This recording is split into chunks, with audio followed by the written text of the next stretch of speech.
le prince Andrew joue à cache-cache. Depuis le dépôt d'une plainte pour à New York, le fils d'Elizabeth II essaye de perdre du temps. D'abord caché à Windsor, il se trouve depuis des semaines à Balmoral où il se terre. Et ça commence à agacer le juge en charge de cette affaire, puisqu'il n'a pas répondu à la convocation reçue le 27 août dernier, l'obligeant à se présenter au tribunal dans les 21 jours. Lundi 13 septembre, les avocats du prince Andrew avaient affirmé qu'ils n'avaient pas reçu les documents nécessaires pour justifier qu'ils se rendent à cette audience.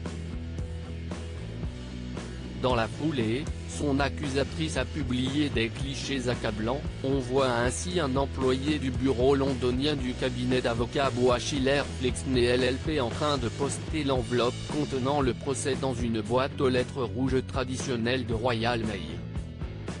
Cette lettre a été adressée au prince Andrew dans son manoir sur le parc privé de Windsor Great, à seulement 5 km du château de Windsor, le 9 septembre dernier.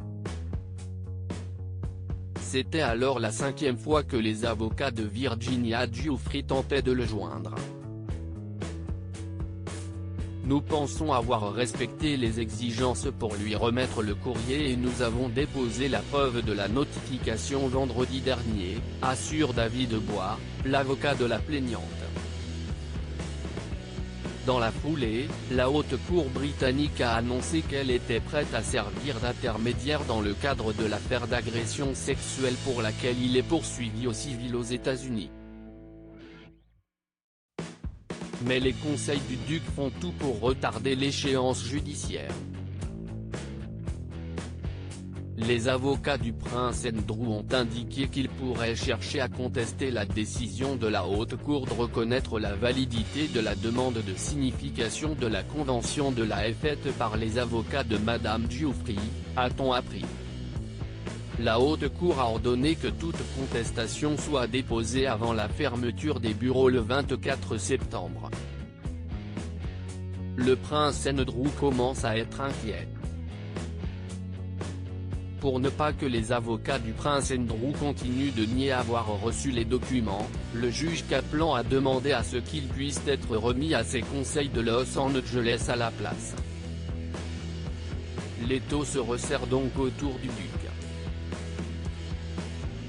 Il y a eu un changement d'humeur dramatique et il a été confronté à la réalité que cela pourrait non seulement durer plusieurs mois, voire des années, mais aussi lui coûter potentiellement des millions de livres, rapportait d'ailleurs une source. Pour tenter de perdre du temps, le prince Andrew s'est entouré d'un avocat bien connu dans les affaires d'agression sexuelle aux États-Unis.